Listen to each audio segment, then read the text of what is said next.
It's the final breakdown for 2020. We're not unpacking Ian Foster's year. We'll let him do that. The All Black coach joins us soon. Through Out of the Blocks, 7-star Stacey Flula talks a massive 2021 and no silverware gongs or flash stuff, but we've got some awards to give away.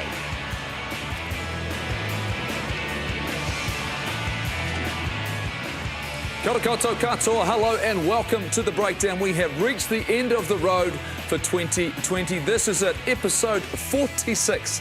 It's now time to look back at the season and reflect on a challenging year and look forward to hopefully a vastly different 2021.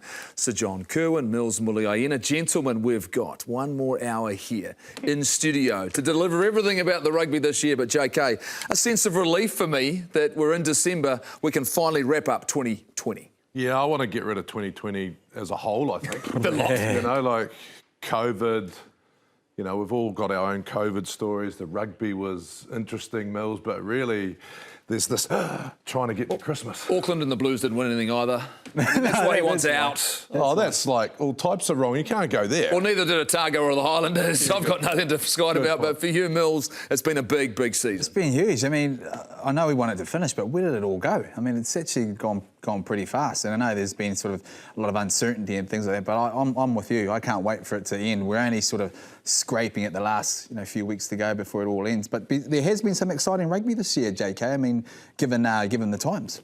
A lot of good stuff. I've really enjoyed it. I've enjoyed the challenge of trying to cope under COVID, enjoyed the challenge that we all had to do different stuff.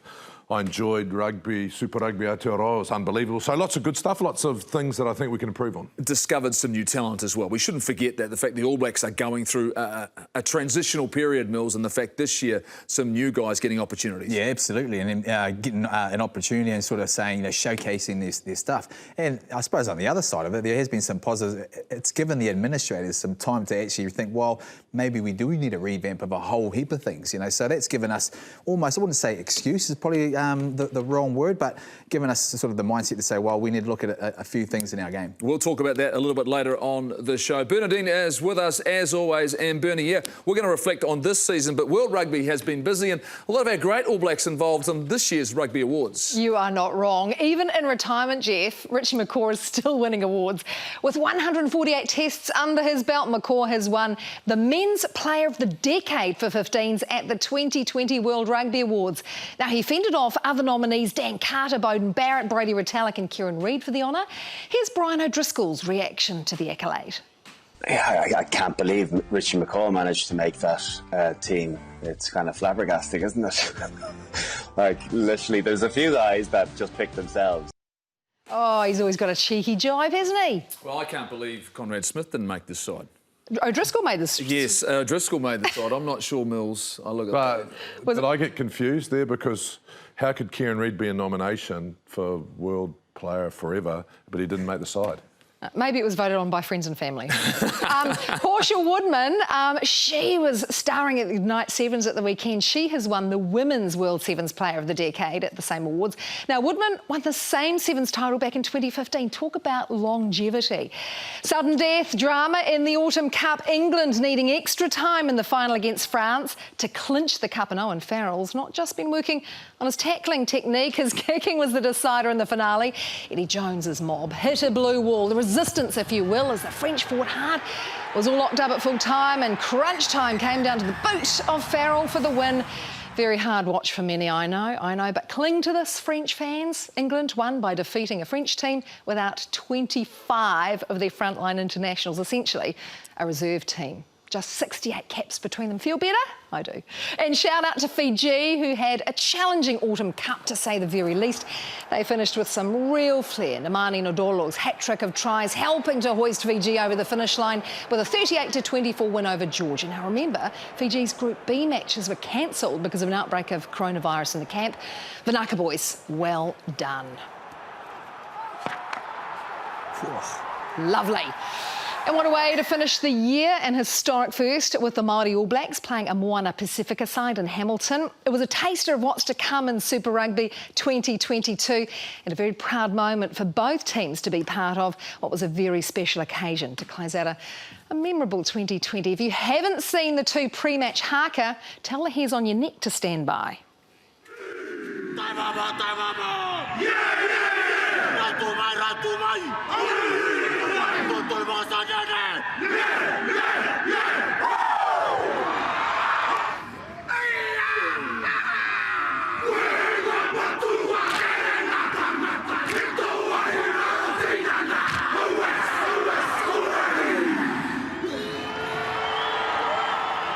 Ooh, told you so. And just because we love to acknowledge achievement, the World Rugby Awards, which were held virtually this year, isn't almost everything, with 7 All Blacks made the men's 15s team of the decade and 6 Black Ferns in the same women's category. Ka pai. Well done, teams. Very proud of them. Absolutely, and it was an impressive decade, really, for the All Blacks. You think of performances, winning Rugby World Cups, JK, plenty of talent. You know, you look at that. Interesting, though, a lot of names you'd like to have seen there. No, Aaron Smith getting a run, Conor Murray getting in at halfback. But, you know, I tell you what, it's been a fascinating decade. And once again, just World Rugby at their very best, just throwing it out there for all of us to see. Yeah, can I just go back to France? You can. Just as a random. I think France will make the final of the next World Cup. Oh! Actually, I thought Fiji might make it. I tell you what, they should have played in that. Would have been way more exciting. But the interesting thing about France is they've been really, really good in the last 3 under-20s. And I don't think they picked a side with all those international finishes. So there you go. Put $2 on it, Mills. What's it worth now? I know. What were you talking about before, Goldie? I know This is the sort of show it's going to be. We're going to go random places. We're not going to go random, though. We're going to look back at Hamilton. We're going to talk to Liam Messam very, very soon. But, Mills, that game between that Moana Pacifica, the fact that the Māori All Blacks, the two teams came together and they put on what was a great show in Hamilton and some quality rugby. It was quality. You know, you always sort of worry in games like this, you know, when it's just a one-offer, that, you know, it's going to get held to scale. It's a lot of mistakes and things like that. But some of the physicality and also the skill set, but the mindset as well to be able to attack, particularly, you know, considering it was a real close game. Yeah, it sort of, you know, it set up a thrilling finish because the Māoris, you know, went out for a massive, lead and then they clawed their way back, the Moana team, which was awesome. Yeah, I really loved it. And I'm actually thinking the opposite now, Mills. Every time I see a game like this where the teams come together late, the game's better now. I mean, are we too organised and too structured? Because I loved it, and I think the flair from both sides was awesome. We talked about opportunity through the course of this season, JK, and this was one of those that New Zealand Rugby discovered late they had the chance to play. Is this something you feel as though it has to continue as they build towards these changes, possibly in Super Rugby? Are you talking Moana Pacific or... Moana Pacific in particular? Yeah, look, you know my views on that. I think we have to have a side. I think it needs to be based in the Pacific Islands, though, but it has to happen. I think the interesting thing about the Moana Pacific team was it was made up of Super Rugby players. So we need to understand the rules and regulations, but let's get it done, but let's get it done in the Pacific Islands. He's a veteran, Liam Messam, and he was, of course, part of the fixture on the weekend, and he joins us on the breakdown, and we talk the contest, and obviously a great opportunity for this Māori All Black side. And Liam, thanks for joining us, mate. Well, it looked as though it was pretty physical on the weekend. Was it just like another massive Super Rugby contest with two teams, they wanted to go at it? And how did you enjoy the encounter? Yeah, kia ora team. Yeah, it was a huge physical encounter. As you guys will know, that we all come from a line of warriors. So it was just all these cultures out there getting stuck into each other. And it was an awesome day. The crowd really got on behind it. The local people of Waikato got on behind it too, so I made it for an awesome day. Liam, some people have been talking about retirement, but you look pretty good to me, mate. But, you know, we spoke about you being an elder now, especially with the Māori side, and there's a lot around culture. I mean, how do you go into a team like that when we've got such a short preparation time and get that balance right? Yeah, I was just wondering if I won over 35s award. I think you're just handing up. No, but I think you hit it on the head just before, JK, about are we too structured and whatnot. And I think my biggest thing when I was going into camp was just making sure that the boys just went out there, saw the space, saw it, and just be able to express themselves and play free-flowing rugby. Sometimes the way the professional game has gone, it's turned very structured and into systems. So I just wanted our boys just to go out there and express their ability and just go out there and give it everything that they had. Hunga, you've been overseas, you've had your time in New Zealand, you've come back, you've said you're 35, you've made a bit of cha-ching. What have you seen that's different now in terms of the new age player? I wouldn't have made a bit of a ching-ching, but your seat better not be too comfortable, Millsy. I'm coming for that seat, bro. JK said you got stink chat, so I could... these young fellas, especially the Waikato, I was really impressed by their work ethic. They trained really, really hard. And they put a lot of detail into their game and trying to, obviously, a lot of them were trying to crack Super Rugby contracts or professional contracts. So I was just really impressed by the work ethic and just went about their work, just put their head down and worked really hard and obviously benefited making the semi-final of the Mitre 10. Through the experience on the weekend and this contest, how would you like to see New Zealand Rugby build on this game, on this fixture in particular? Yeah, it's always a huge honour and privilege to play for the Mighty All Blacks. And it was a special event, especially against Moana Pacifica. And I know there's a lot of talks about another team entering super competition, but I can't see why it can't be a mixture of the Māori and Moana Pacifica. I know it's throwing it a bit out there, but just going back to it was just an awesome event and everyone got on behind it. And we could, I know they talk about there's not much talent, not enough talent out in New Zealand, but obviously in the weekend just showed that there's a lot of talent floating around in the Māori and the Moana Pacifica.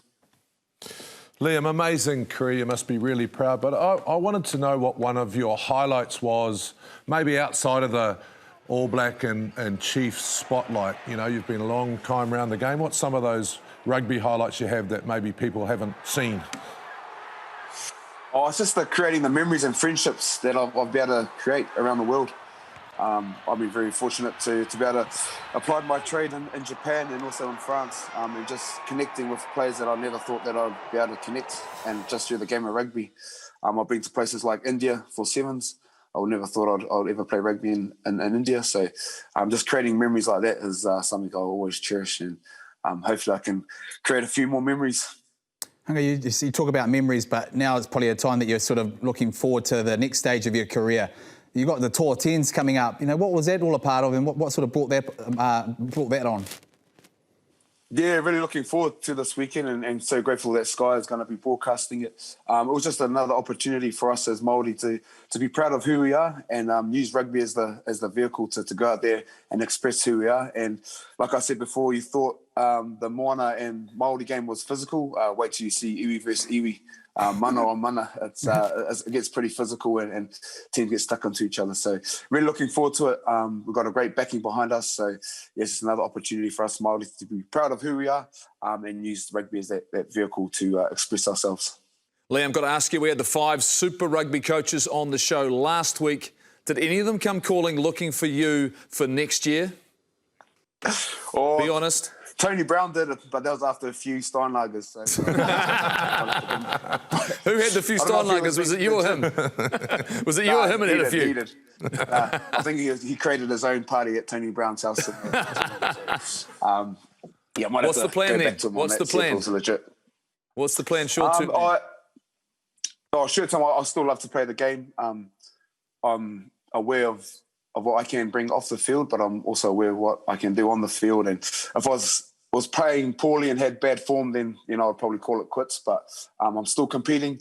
I'm still giving everything I can. So I'd love to continue this stream, but that's out of my control. So what will be will be. If that was the end, then that's the end. I've got a lot to be grateful for. Liam, we'll find a seat somewhere for you, mate. Even if we push just find another one. We'll put someone in the middle. They're just in between us. Yeah, just pushing this way. Pushing this way. Near the door. We thank you for everything you have done for us and the game. Keep up the great work. Thank you for being involved and showing your leadership in and around the game. Thanks, mate. Awesome. Thanks, team. We've talked about a lot of players during the year. We talked about Ash Dixon a lot. The fact Liam Messam, for me, Mills, shouldn't be underestimated what he has done for New Zealand rugby. Oh, absolutely. And sort of the way he's gone about it too. He looks after his body. The youngsters sort of, you look up to him. But also, you've got to actually perform on the field and to be able to talk like that. So what he's done in terms of the Māori, especially Māoridom, it's been outstanding. Yeah, and I love I hope he keeps playing for another year. Yeah. I mean, I look at Ibra Ivanic, who's gone back to Milan. He's 39. Athletes, although I know our sport has contact, I just hope he stays in the game to keep handing that down. Even if it's Mitre 10 or he plays club rugby, then Mitre 10, bring it on. He'll get a replacement gig with the Blues. I love the mana, though, he brings to the game. That's what's really important to me, is the fact that you see that he can lead young players, he can show that sort of guidance, he brings guys through and add to an environment, and the longer he does that, I think it's a great, great asset. Look, he played the Sevens game. We may be taking a break here on the breakdown, but on the weekend, the Red Bull 7 Ignite 7 started at the Mount, and it kicked off the summer of Sevens.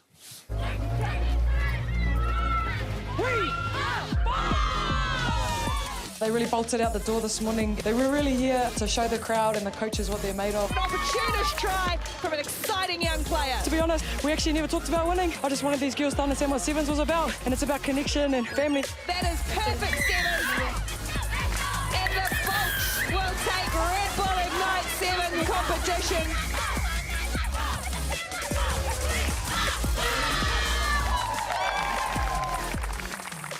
The start of the Sevens season, remembering that this was a draft scenario where teams were brought together, great quality over the weekend. Stacey Fleuler was a part of that. She joins us on the show. And yes, we are deep into December now, Stacey, but how nice was it to be back out there and playing Sevens? Oh, well, it was very nice, personally, for myself. But, yeah, I don't know about the lungs. I think they were dying deep down inside. So, yeah, just stoked that my body pulled through. What do you do now, Stacey? What happens? So I know that we've got Sevens. There's such a big program coming up next year. It's incredible. So what do you do now? Do you just carry on? How do you balance that? Yeah, well, you know, the situation that we are in now, it's still unknown for us. We do have a plan, and there might be tournaments next year. There might not be. We don't know. But the internal motivation, I guess, for myself and representing our country, it's sweet as for me. So I'll go enjoy some family time, friends and family time over Christmas, over New Year's. Enjoy that, because we don't know what next year's going to bring. We might be out of the country for long periods of time, or we might not be. We just don't know. Stace, how did you and Ruby Tui turn it around? I mean, you went from day one, I think. You had lost all your games. You come through the semi-final. You beat Power, who was probably the favourites, and then you've gone on to win. What did you guys do to turn it around? Oh, Mills was all part of the plan. we knew we had the talent. I'm not kidding. We had the talent, but we haven't played Sevens, so we're not really conditioned as of yet. So we wanted to get the younger girls, the fresh girls, to get on in the first 3 games, because the reality was it didn't matter where we placed. We were going to make the semi-final anyway. Yeah. So long as us experienced girls were fresh for that semi and final, that was all part of the strategic plan. So, yeah, we stuck with that, the game plan. It didn't matter what the results were in the first 3 games. We made sure it counted when it needed to. Nice. Yeah, you lost on purpose. Yeah, that's right. Yeah, that made no difference whatsoever. All right, let's take the reality, though. You're talking about this talent, this young talent coming through. Does it surprise you that there is always someone else there? Did you see a level of competition you hadn't seen before? Is the fight as hard as it was 2 or 3 years ago? Oh, exactly that, Jeff. And I'm just going to name drop here, but we had a young Georgia Miller from Christchurch in our team, 16 years old. And she was actually my sub because I couldn't last the whole game. And every time she came on the field, she sparked it up. Like, honestly, she came on, she was electrifying. She stepped, she razzled, she scored tries. And she was just so confident. And it wasn't just her. I know there were a number of other young girls, 16, 17, 18-year-olds, who are just super confident in their abilities and doing the damage on the field. So, yeah, it is. It's pretty cool. And it keeps New Zealand women's rugby in a safe place because there are these young girls coming up. Oh, Stace, it is really cool. And now you've got competition. You played a very big part in that 15s game. Then you've come back to the Sevens. Does it make that decision harder now to sort of choose between Sevens and 15s? Yeah, I've always loved both. It's much easier going to 15s from 7s than it is the other way around, that's for sure. My body and my lungs are struggling a little bit, but it's all good. We'll get there again. But as long as I can play both for as long as I can, I'll be happy. Stacey, I'd like to go back to the young talent. I mean, where are they coming from? I know a few years ago we talked about coming from netball, coming from other, disciplines, but are they rugby from young age now? Where are you getting these young people from? Yeah, I think there's a mix of everything. And going back to Georgia, she does Highland dancing back at school. I'm like, what is that? Like, no one even knows of it around. Yeah, piece of cake. So, yeah, they're coming from everywhere. Netball, there's some Waka Ama national girls playing rugby. So it is, some of them are starting from a young age. Some are just coming out of nowhere, which is really cool, and starting quite late. But whatever they're doing, I hope they keep at it, because last week was all about inspiring these girls to want to choose rugby as a professional career in the future. And after the weekend's games and results, I'm pretty sure we definitely changed some of their minds in their future careers. Stacey, you're part of this Tour 10s this weekend as well. We're just talking to Liam about how important it is to you to think the pathway for Māori rugby in particular.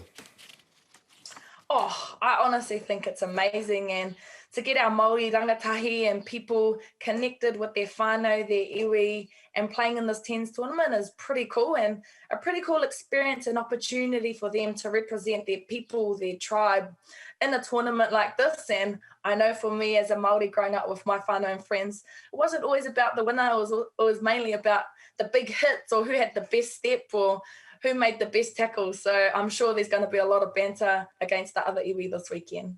I'm sure you'll enjoy it. You'll keep smiling like you always do. Thank you so much for joining us on The Breakdown a couple of times this year. Look forward to catching up with you in the new year. All the very best. Thanks, everyone. We had some books to give away from last week. JK's got something. He's really... Yeah, no, I just think it's really important, the question that Mills raised, you know. I hope that we don't get into this 15s, 7s argument that rugby's got into for the female game, because I think we've got to let our athletes play both. And I'm just worried that you know, you've got to play 15s, you've got to do this, we've got World Cup, we've got this, I'd like to think there'll be some sort of compromise. There'll be some sort of conversations, and players with the range these players have, they'll find a way. International rugby is back.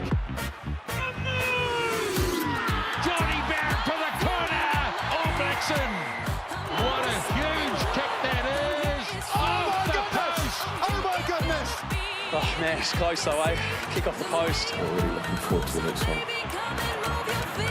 Caleb Clark, I don't know whether you want to be kicking to this fellow, because he'll hurt you! He'll hurt you big time! Thundering down towards the 22. Amazing run from the young winger. Savia is in! What a brilliant try by the All Blacks! What are we witnessing here? The All Blacks bounce back from a disappointing performance. Kia ora and welcome to the ANZ Stadium in Sydney. Change of direction. Richie Mo'unga shows his face. He's going to do it. Oh, that's brilliant. Oh, what a sensational bit of footwork. And Ioane scores. Barrett, straight out sprint. And we'll enjoy filling it up with a few fizzies. Here we go.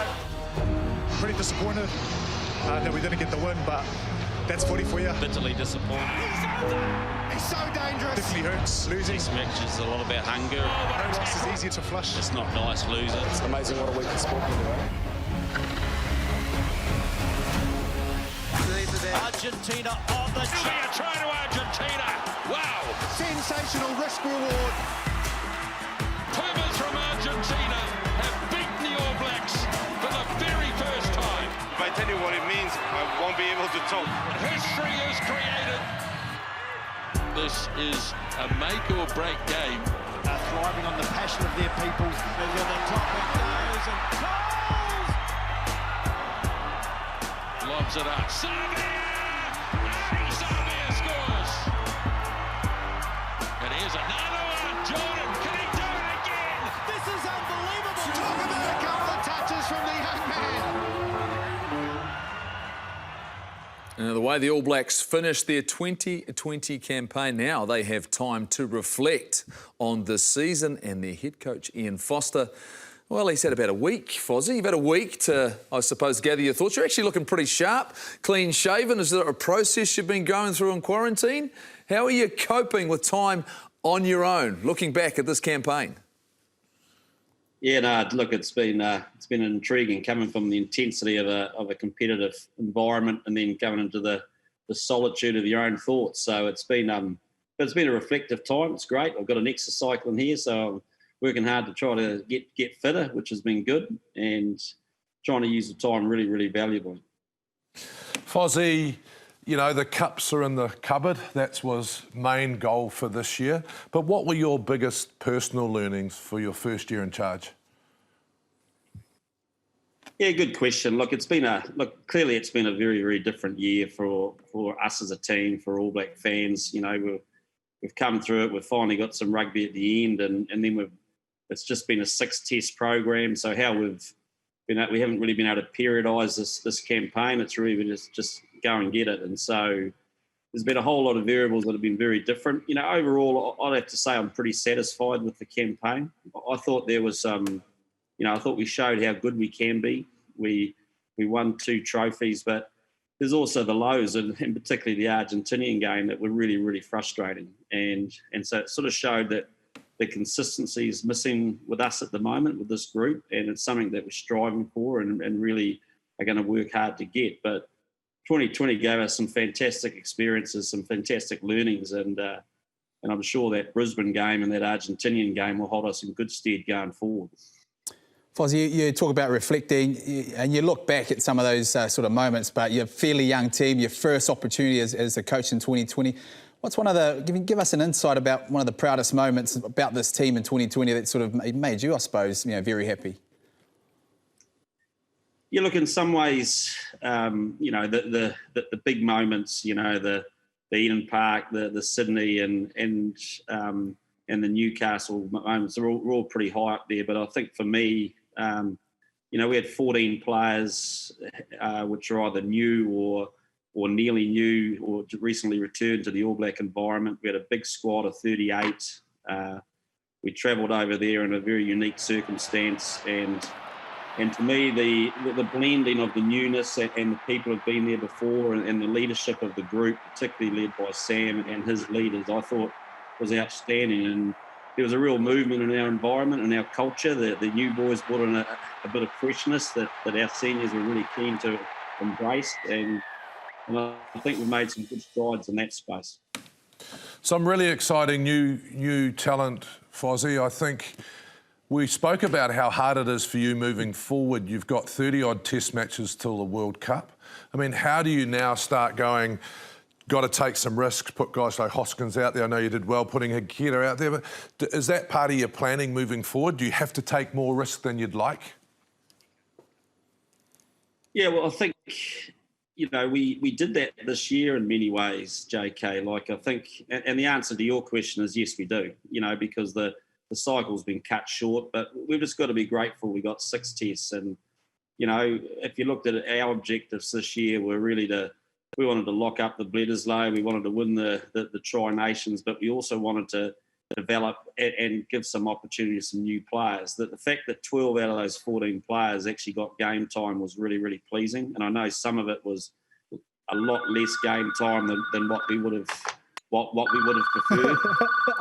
Perfect. Sorry, that's just You're in demand, Fozzie. Room service.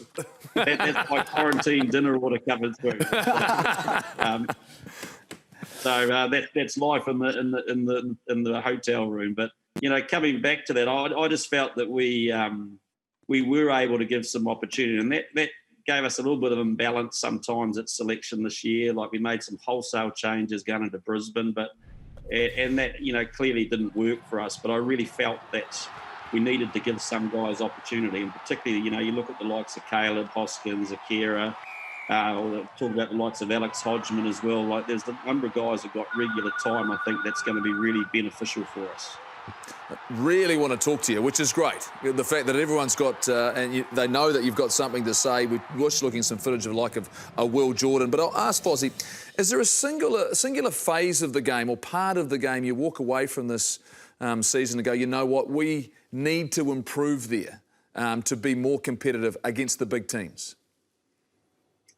Yep, I think went into this year, and I think I might have said it on your show earlier, we need to get a little bit more physicality and use our set piece as a weapon.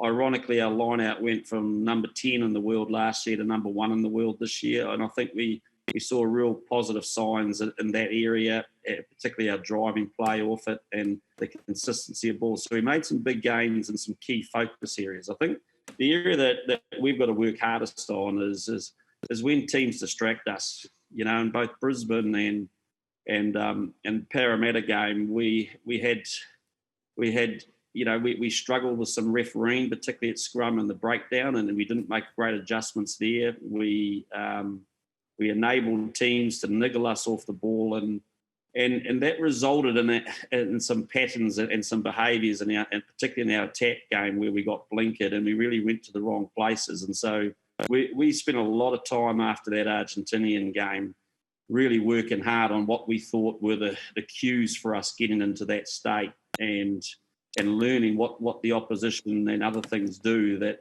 get us out of our kilter of our game. And that's why I'm immensely proud of that last game. I just felt that, whilst we deserved criticism for the loss to Argentina, I thought that 38-0 was an absolute methodical game where we applied a lot of the things that we'd learned from the previous two and really stayed clearer and more focused on what we wanted to do. And I think that's probably our major challenge in 21.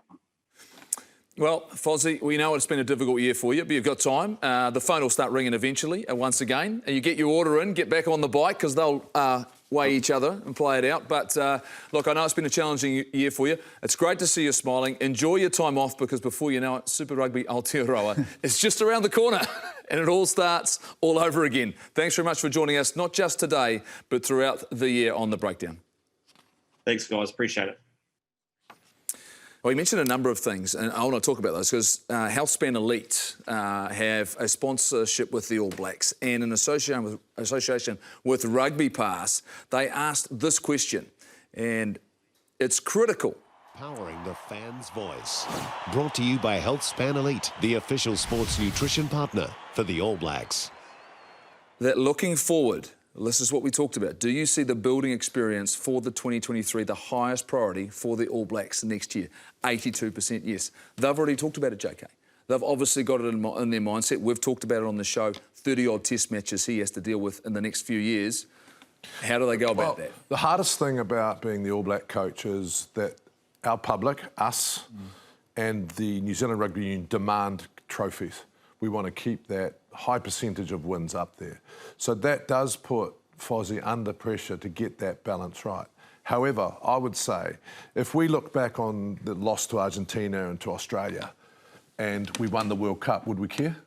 No. As always, right? Between World Cups, Mills, the fact it's our path to success. Yeah, and that's the thing. Would we after the fact? The fact of the matter is, you've seen how much scrutiny they're under when they sort of lost those two games, and that's the hardest part. You talk about Ian Foster as well, JK, but he's also only got a 2-year contract. So how do you balance up the fact that you've got to get results, but also look ahead to the Rugby World Cup, which, if you don't get results and you're chopping and changing teams to try and build that sort of that depth, and you're not getting results, well, you might not be there. And I think, and when they got to the end of this season, they were trying to get results, particularly in the last game. And how they went about that was critical. And Liam Messam has joined us through the course of the Tri-Nations. He's been in the war room. And Liam, we know for a fact the All Blacks have had to make adjustments and changes through the course of their season. Yeah. But there's a critical part of the game that defines the performances of all the teams in this competition. Yeah, I think so. And one of the things we've done throughout the war room segments is talk about the big five. Yep. Well, what I wanted us to do was to zone in on one part of the field,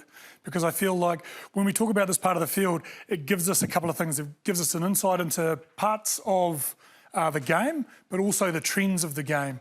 So we're going to talk about the rock zone. It's the part of the field from the 22 up to halfway.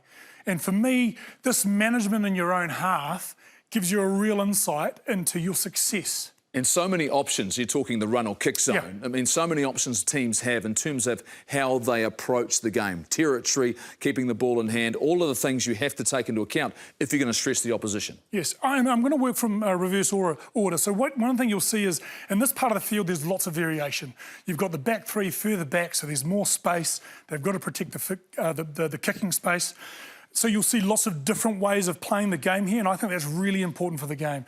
The second point here is it's the points of difference. So you'll see teams going to their traditional strengths to get results in this part of the field, and also their points of difference, whether they think this is the way to win the game. So it gives us a bit of an insight into where the game is heading. And this is a critical one for me, though, the referees. Yeah. And what do you mean by the referees? How do you take that into account when you are planning how you play in parts of the field? Yeah, so one of the things when you look at the data over a number of years, it shows patterns. And the patterns then gives you meaning into the data. So one of the things when I look at the data is, and I'm just going to highlight here. So actually, for the punters back home, especially the ones that play in the front row, when you look at this, when you see a negative number, so we've been talking about efficiencies. When you see a negative 2%, what does that mean? Well, it means that when you're attacking, when you have got the ball in this part of the field, you actually lose points. Now, you've got to really listen here. So this is 27 until now. Right. What you'll see is teams are losing points by playing in that part of the field. So for me, this is a real insight to the referees. Is it becoming a part of the field where it's not worth playing? Yep. And if it is, what does that do to the way the game's played in 21-22 leading to the World Cup? That's a really important part. You'll see here the All Blacks in 17-18, they were positive. It was actually worth playing the ball. It was actually worth trying to score points from your own half. You'll see now majority of the teams are below zero in this part of the field. And you think about performances in the teams that have made massive improvements. South Africa, World Cup champions. Yep. Argentina, going and playing forward and all of a sudden controlling where they play the game and the decisions they make. South Africa, we know, what do they go to? They go to their set piece, their big boppers. What are they looking for here? They're looking to open up an opportunity, a penalty, kick for territory, play in the right part of the field. They play to their strengths. They're really pragmatic here. So if they get a penalty advantage, they might play. Otherwise, they're mauling for a penalty or kicking. When you look about the All Blacks, though, they turn that part of the field into an attack, an attacking opportunity. If you turn over the ball here, you'll know the All Blacks you'll see the continuity play, you'll see people get excited, move into space, and often we'll score from here from turnovers. And that's that negative trend you're talking about for Australia. But in saying that, Australia one of the best at launching counterattacks. Yeah, as of carrying the ball back from kicks, Australia do really well. And then Argentina, a variety in their game. We've seen them kick a lot, but not afraid to use their platform, the scrum. From a scrum. And I think that's the great thing about this part of the field. You'll often see teams use their points of difference, but what we're seeing in you see their points of difference. So for us, we've got a lot of variation here. That's why we've led the game in our own half play. Okay, and then traditionally, the Argentinians around the scrum. Surprisingly, the Wallabies on the counter-attack. You look at the people they've had in the backfield, and the South Africans. Now, it's really interesting. In 2019, in that part of the field, South Africa kicked the ball 90% of the time. Now 90% of the time. So 91. And we see it a lot, right? This box kick fest, right? Where all of a sudden teams get to this point where they don't feel as though they can play.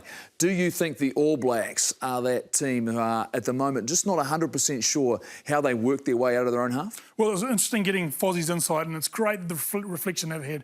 They've had this mini World Cup to look at, and it sounds like they're really clear about where the game's going to go. But one thing I will say is last year, or even over the last 3 years, we've probably kicked 70% of the time in the rock zone.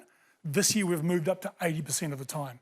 So, you know, we're going to talk about the referees and how do we make the game easy to referee. We're going to go straight there because that's where you bring in JK. It's the first person we bring in for that is the fact you run us through, JK, exactly how you look at the game, you look at the laws and referees, how do you make those changes and adjustments? Well, I think we're worried too much about the law instead of actually making some decisions on, for example, that rock zone. If you create a couple of things like you're not allowed to kick it out or you've got to keep it within the field, then our game is going to be broken up because, as you know, Tabs, if we go to structure, defence is too hard. So for me, it's actually about some of those invisible things that we can apply to our game that will completely change it. Rugby league do it really well, you know, the 40-20 kick, for example. So in the rock zone you just spoke about, let's say, well, you're not allowed to kick it, so just run. So, I mean, everyone's even. Adjustments. Mills, you look at the game and the way the games are being structured and, you know, the nature of the contest right now. Do you look inside the laws or does it go back to the fact that we saw changes the referees were looking at earlier in the season? Can they continue that now? But the thing is, you're also looking at the evolution of the game and how the game's actually changing. But when you look at the referee, what sort of mindset are they taking? So if you're in the rock zone, are they actually looking at it in a positive way from a defensive point of view or an attacking point of view? And I guess that's probably where it's changed. Defence in terms of the backfield has obviously changed, and that's probably implemented also the fact that your skill set from running it from set piece in that rock area has also changed as well. So the athlete has changed, but I suppose going back to your point about the referees, what mindset do they have when you're actually trying to play something out of your own half? Is it a defensive or is it an attacking sort of mindset from whoever has got the ball? Teams getting rewarded enough for playing, Tabs, when you think about the contest and you think about what we're seeing across the globe right now? Well, the data says no, and I think that's the concern. I'm not sure what the solution is. JK says no as well. JK always says no data. No. Yeah, and I think that's the beauty of our game. I love that part of the field because you see the kind of the team individuality, the teams that want to run, the teams that want to maul, the teams that want to offload in that part of the field. And I think what you're seeing now with the All Blacks kicking 80% of the time, whether you choose to run or kick, for us to go to 80 from 70 last year is a really interesting trend for us. Will you see a connection when you think about what we saw in the Tri-Nations and then what we experienced in Super Rugby Aotearoa? Will they get closer together? Do you see changes in that competition maybe early next year? Like, who knows? Again, you know, what either law variations or what innovations in the game will come out in the off-season that actually try to, whether you want to open up the game, score more points. I'm not sure what the solutions will be, but it's an area for us to kind of watch. I know we're 3 years away from the World Cup, and for Fozzie and his team thinking, well, how is the game going to be played? Well, we don't know until the law variations come out in the coming months. I'll tell you who has to do it. It's the players who have to go out and they have to deliver it, and they have been generous with their time in 2020 and maybe at times a little too honest. Weirdest thing I've seen a teammate do on the field was Dylan Hunt when he got knocked out and he's slapping himself on the head to the ref like, I'm knocked out. I'm knocked out. Ref's like, well, you're not. Rennie Ranger having a pre-game dart. Ash Dixon, rolling maul, thought he was scoring the try, but he dove down and scored it on the 5 metre line. Here we go, the trademark of North. I think it was Josh Honeck in South Africa. We were playing in Joburg and he just pulled his top back and just threw up down his top. Sweet as. And I'm like, what about the rest of us? Like, what if we land on you? Or something? He's just like,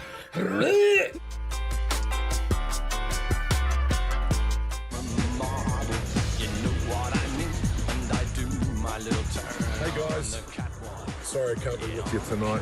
Vamos, vamos, vamos. Katimba locos. I think what he'll be trying to bring, and for reading between the lines... Is that what you're thinking? Last try once. There you coping with the latest challenge. If you want to attack nowadays, you've got to attack from downtown. I always remember when I lost it. Something about that, something similar about the South. Don't know. I mean, it's a big call from a technical point of view for the second half, besides worrying about everyone's fly-polies. Oh. I'm going to...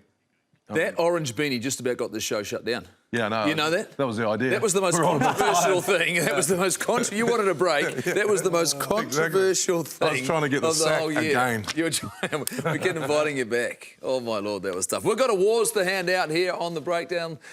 This is it, the final show for 2020, and we've come up with our own awards, and I'm going to start. And this is the Reuben Thorne Award. And you know why I'm going to put this? And it's going to be for Sam Cane. Reuben Thorne played in 50 Test matches, 42 wins of his 50 Test matches. He was at 3 World Cups, selected by 4 different coaches, and he doesn't get the credit he deserves. And I'm going to say the same for Sam Cane. Because reality for me is that this season, I think he has led from the front. His performances have been relentless and consistent. The fact that the Chiefs, sorry Tabs, weren't able to win any games, he was all of a sudden put out there as maybe part of the reason. But had they won 2 or 3 of those close games, he would have been the player of the match. So for me, it's the Reuben Thorne Award. Reality, that's what I'm going to go with. The fact that he is a player I would absolutely, as it was Reuben Thorne when I played with him in my team. JK, for you? Oh, I thought did he not get the accolades? I thought he was outstanding. I kept saying that. But you just don't think it was enough? No, I didn't think it was enough. I can't remember my award, what the name was. Oh, I know who it was, but what was the name of the award? Can you remember? Well, it's the Breakout Award, really. Yeah, no, it was sort of the... Transformation. It was sort of... I love this guy because he divided really a nation. People loved him or hated him. I've always loved him. And yet, I remember them saying that if you want to make a change to your life, you've got to make the decision. And Leon McDonald said that the other night. Here's a guy who's made a decision to change his life. And his ultimate reward from a professional point of view, from wanting to give the game up, suffering mental health, coming out and talk about it, to getting a start for the All Blacks and playing well. So, you know, I just want to take my hat off to you, mate, Akira. I know it's been tough for you, but you made the decision to make a change, and there's nothing stronger than that. So, the Reinvention Award, there it was. It was. Mills, for you? For me, really, and I haven't got a name for my award either, and just like yourself, JK, the fact that, you know, love them or hate them, like you said about Kira Ioane, this team, the Crusaders, for me, it was a difficult year, uncertainty, but 4 in a row. For Scott Robinson, 4 in a row. And you've got to remember also, you know, this was a competition where you couldn't use much of your subs, it was a sprint. So they had to reinvent the wheel in some sort of way, but they still came out and sort of dominated. So for me, really, that 4 in a row this year and winning the competition once again goes to those Crusaders. Again. You didn't Tabs, tell me that, though, did you? Tabs, you've come onto the bench. Yeah. Late call-up. And it was Bernie's award, but she's gone. She's already celebrating Christmas, so you're going to bring it home with her? She's gone early to start the Christmas party. It's one of your guys too. Yeah. So I'm going to announce Bernie's award, and it's more of a moment than a person. The moment we're reminded of the mana and the honour, the prestige, what it means to become an All Black. On 6th of September, young Taranaki lock Tupou Vai became an All Black, and this is his family's reaction. That made me cry. Yeah. That was amazing. I thought that was just so cool. So special. It was amazing. The honour often goes Long to the may it individual, last. but there's pride for the family when people in your village reach their goals. We have a producer award as well. Marcus Hilliard and Jim Kay's out the back. And I tell you what, I love this one. And it's Ash Dixon. Here's a guy, both for the Highlanders and for Hawke's Bay, who led from the front. Everything he did then for the New Zealand Māori All Blacks was wonderful to watch. He was wonderful to talk to. It was a pleasure to watch him go about his business in 2020, and he celebrated with a fantastic performance for his team as they went through and they were promoted, maybe, to a premiership next year. Gentlemen, that is us for 2020. So thank you so much to John Koo and Tabs for coming on board. Mills Muliaina, it's been 46 shows, the team out the back, all of our camera crew, makeup, yes, there's plenty of it used. It's been fantastic. Guess what? We'll be back in a couple of months. Thanks for watching The Breakdown in 2020. We will see you in 2021. A man of few words, but he is confident. You ain't one of the haters though, Bernadine. Very confident. One of our players ruptured his testicle in that match, so it's nuts on the line for the second half. Let's talk about your own. Five policies. Not tonight, even though it is after 8:30. Silly. It's not that funny. Now, it was probably a sort of an R13 version, not quite the Hopoate that we saw in the league, but to get his mate off, just pulled up the old decks and went for it. In Auckland, we wear G-strings. It's enough from you, mate. Geographic. Enough. Get the out of my house. So why did he only cut half your hair last week? What happened? We had a power cut. He'll be playing for the coffee-cultured quinoa salad-eating North. JK. No, I want to go back to the salad statement. I'm a Southlander. Yes, you are. How can we vote for the right person if we don't know what the competition looks like? First thing. Second thing is... Get your shoulder on, son. I'll finish. Drop your chip prices. Bernie, sorry. Can you just get a little bit more excited, please? Okay. It's a buffalo. Yeah. Well, it depends if he's a buffalo. If you declare you're not a buffalo at the beginning, you're not a buffalo. So if someone accuses you of being a buffalo... You've never been a buffalo, have you? Suck it in. We're always sucking it in here on The Breakdown. This weekend... Yes! Auckland! No, not Auckland. That's what happens when you yell at Auckland, mate. Yeah, exactly. Not a lot of... Oh, there it is.